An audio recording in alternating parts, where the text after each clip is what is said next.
ഇതാണോ new generation? പിന്നെ new ജനറേഷനെ കുറിച്ച് ഞാൻ വേറൊന്നും പറയാം. കെട്ടും വേണ്ട, ഒന്നും വേണ്ട. നിങ്ങൾക്കിപ്പോൾ വേണമെങ്കിൽ ഇപ്പോൾ എൻ്റെ വീട്ടിൽ നിന്ന് നേരെ നടന്നു കഴിഞ്ഞിട്ട് ഒരു കൂടിപ്പോയൊരു കിലോമീറ്റർ കണക്ക് ഞാൻ പറയില്ല. ഞാൻ പറയുകയാണെങ്കിൽ ഇവിടെ നടന്ന് നേരെ കുണ്ടന്നൂരൊക്കെ കഴിഞ്ഞിട്ട് നേരെ പോയി കഴിഞ്ഞാൽ അവിടെ ഒരു വാക്കിംഗ് പ്ലേസ് ഉണ്ട്. അവിടെ പോയി കഴിഞ്ഞാൽ ന്യൂ ജനറേഷൻ പിള്ളേരെ കാണാൻ പറ്റും. ഓരോ മുക്കിലും മൂലയിലും ഒരു പെണ്ണും ഓരോ ചെക്കനുമായിട്ട് ഇങ്ങനെ മരത്തിൻ്റെ ചോട്ടിലും അവിടെ നടക്കുന്ന വാക്കിംഗ് പ്ലേസിൻ്റെ തൊട്ടിപ്പുറത്തൊരു കായലാണ്.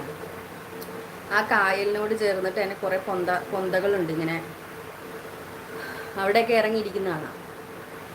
ഈ തല മുതൽ ആ തല വരെ ഇരിക്കുന്നതാണ്. അതാണ് ന്യൂ ജനറേഷൻ പിള്ളേരുടെ സ്റ്റൈല്.